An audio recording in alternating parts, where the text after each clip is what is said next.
आदाब दोस्तों, आप सभी का जनता टीवी हिंदुस्तान में स्वागत है। मैं इस वक्त हावड़ा सेंट्रल हावड़ा के पिलखाना में हूँ। जैसा कि आप जानते हैं, आज यहाँ सुबह से ही प्रोग्राम चल रहा है।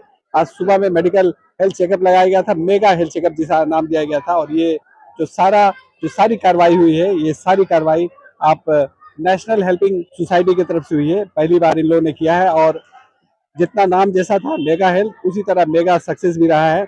और इस कामयाबी को देखते हुए इन लोगों ने ऐलान किया है कि आइंदा इससे भी बड़ा इस तरह का कैंप लगाया जाएगा। और इसके अलावा क्योंकि सामने रमजान है, अब बहुत से लोग ऐसे होते हैं रोजा रखते हैं लेकिन इफ्तारी और सहरी का इंतजाम नहीं कर पाते हैं। उनके लिए इन लोगों ने भी ये फैसला किया है कि यहाँ सैकड़ों लोगों को इसी तरह से इफ्तार किट दिया जाएगा। तो इस सिलसिले में आज यहाँ एक प्रोग्राम रखा गया था। इसमें यहाँ से एमपी इलेक्शन लड़ने वाले सब्यसाची एडवोकेट सब्यसाची बनर्जी भी थे। और यहाँ आप देख सकते हैं सोशल एक्टिविस्ट में सकलैन साहब हैं, मुश्ताक साहब हैं, अनवारुल हक साहब हैं। और इस तरह से और ये जो पूरी जो कार्रवाई हुई है उसे कुदरतुल्लाह साहब ने और उनकी पूरी टीम ने मिलकर किया है। तो हम सबसे पहले बात करेंगे सब्यसाची चटर्जी साहब से और ये जानने की कोशिश करेंगे कि ये जो कार्रवाई हो रही है इसके बारे में इनकी क्या राय है और क्या कहना चाहेंगे। जो सब लोग को एक साथ मिलके रहने के लिए जो मैसेज देना है उसका ज़रूरत है, भाईचारा बचाने के लिए और हमारा समाज में जो शांति है उसको स्थिति है उनको बचाने के लिए, और हमारा देश का संविधान का जो बात है, जो सब लोग के लिए समान हक है, हर आदमी के लिए, हर मजहब का, हर विश्वास का लोगों के लिए, हर नागरिक के लिए इस देश में समान रहने का हक है, बोलने का हक है, करने का हक है। तो उस बात को फिर से याद दिलाना। दूसरा चीज यही है, जो एक साथ हमको आगे चलना पड़ेगा। अगर हमारा बगल में कोई आदमी पीछे पड़ जाए तो हमारा ये रिस्पॉन्सिबिलिटी है उनको आगे बढ़ाए। तो इसी चीज के लिए हम लोग भी ये बात भी कहना चाहूंगा, जो आप थोड़ा घूम के देखो, आपके साथ जो चल रहा था वो क्यों पीछे गया, इनको भी आपके साथ लेके चलो, अपने साथ लेके चलो। इसीलिए हेल्प का जरूरत होता है। हेल्प का मतलब कोई दया नहीं है, हेल्प का मतलब कोई चैरिटी नहीं है। हेल्प का मतलब उनके पास रहना, उनके साथ रहना, वही है काम नेशनल हेल्पिंग सोसाइटी का। बहुत अच्छा प्रोग्राम है। बिलखाना में बहुत दिनों के बाद कोई सोशल ऑर्गेनाइजेशन सामने आकर इस तरह का प्रोग्राम कर रहा है जो हेल्थ से रिलेटेड हो, एजुकेशन से रिलेटेड हो, और इस पर बात हो रही है।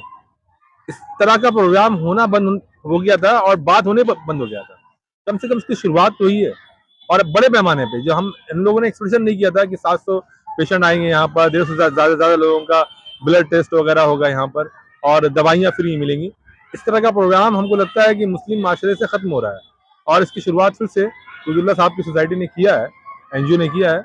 ये मुबारक के मुस्तहक है।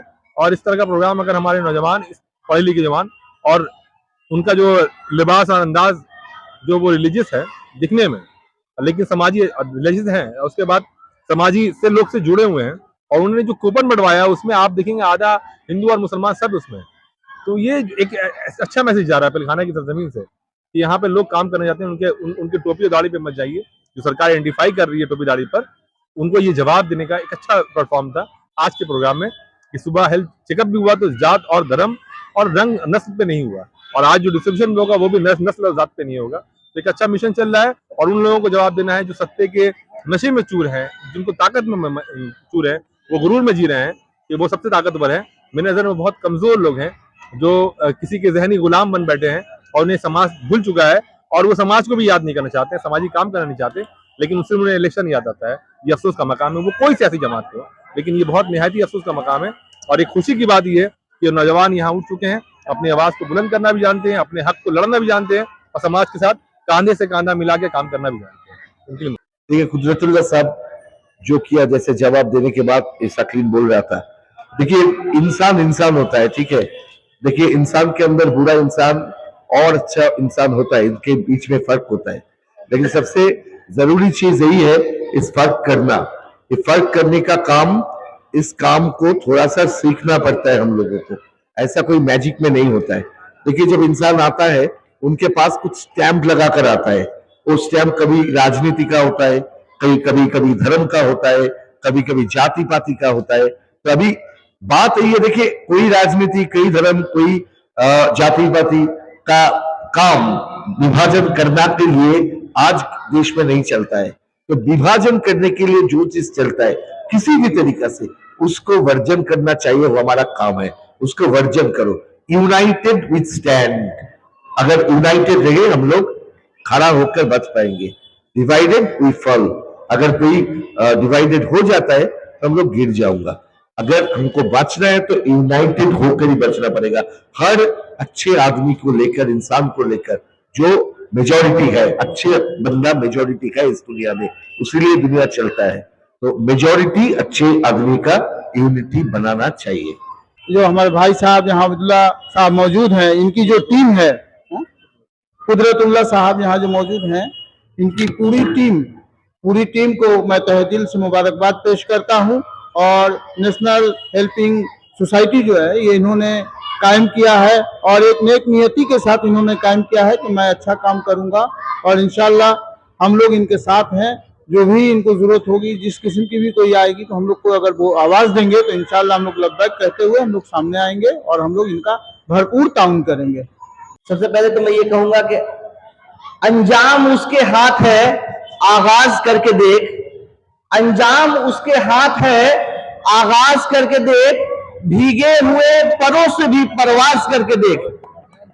और ये शेर मैं इसलिए कहा कि ये जो नेशनल हेल्पिंग सोसाइटी जो अभी कायम हुई है, महज 2 महीने का बच्चा है ये, महज 2 महीने का, ये ज्यादा दिन का नहीं है।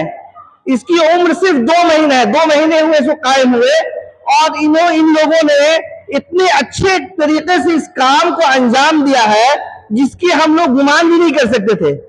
और इसके गुमान भी नहीं कर सकते थे कि आज हम लोग 600-700 मरीजों का मुफ्त इलाज कर लेंगे।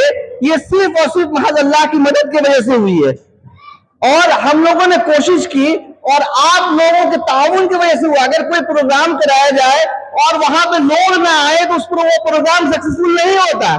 इस प्रोग्राम को सक्सेस बनाने में आप लोगों का सबसे बड़ा रोल है, समझे? तो आप लोगों का एक और रोल मैं बताना चाहता हूं कि अपने बच्चों को तालीम के तरफ दें। हम देखते हैं कि अगर आप इसी थोड़ा सा आगे जाइए किसी बंगाली मोहल्ले में, तो अभी जो ये वक्त है ये खेलने का वक्त नहीं है, बिल्कुल खेलने का वक्त नहीं है। ये रिस्पॉन्सिबिलिटी किसको जाती है? ये रिस्पॉन्सिबिलिटी हम तमाम लोगों को जाती है, हमारी माँ बहनों को जाती है, हमारे बड़ों को जाती है कि अपने बच्चों को शाम 6 बजे के बाद, मगरिब की नमाज के बाद पढ़ने के लिए बैठाएं। चाहे दीनी तालीम हो, चाहे दुनियावी तालीम हो, आपको तालीम देना होगा। तालीम नहीं दीजिएगा हम लोग पीछे रह जाएंगे। अल्हम्दुलिल्लाह नेचुरल हेल्पिंग सोसाइटी ये हमारे 10-15 साथी खुसूसी तौर पर इनकी बड़ी मेहनत और कुर्बानी है। इसमें फिरोज भाई, अरशद भाई, अफसर भाई, मास्टर सलीम साहब, शहनवाज भाई, आकिब भाई, वसीम भाई, बिहाल अहमद, उमर और साजिद और भी रियाज भाई, ये हमारे और भी साथी हैं अल्हम्दुलिल्लाह। उन्होंने जान से, माल से बहुत वक्त दिया, बहुत मेहनत की, तब जाके अल्हम्दुलिल्लाह यहाँ तक ये अमल हुआ। अब जो हमारे मेहमान आए हुए हैं, हम सब्बो हाजी साहब, डॉक्टर मुश्ताक साहब, शकलेन भाई, डॉक्टर अनवर साहब, नवल साहब, इनका बहुत हम सब साथी जो है शुक्रगुजार है इनके आने के लिए। खासकर डॉक्टर साहब को माशाअल्लाह सुबह से दे रहे हैं वक्त, बहुत मेहनत किया। सारे मेहमान के बहुत हम शुक्रगुजार हैं, हम सारे लोग इंशाअल्लाह। मैसेज देना चाह रहा हूँ, जब कूपन बांटा जा रहा था तो हम लोग ने मशवरा किया कि हम नॉन मुस्लिम बहनों को भी दें, माँ बहनों को। जब कूपन उन लोग को दिया गया तो उन लोग ने एक सवाल किया, जो सवाल सुन के बड़ा तकलीफ हुआ। उन्होंने कहा कि अगर हम लोग जाएंगे आप लोग के मुस्लिम मोहल्ले में तो हम लोग को भगा तो नहीं दिया जाएगा कि हम लोग सलवार जब्बर पहन के ओढ़नी ओढ़ के जाए। हमने कहा ऐसा कोई बात नहीं है, ये वीडियो में और ये वायरल जो हो रहा है ऐसा कुछ नहीं, हम सब एक है, हम सब हिंदुस्तानी हैं, सब भाई भाई। आप बेझिझक आइए, आपको उसी इज्जत से दिया जाएगा जैसे मुसलमान भाइयों को दिया।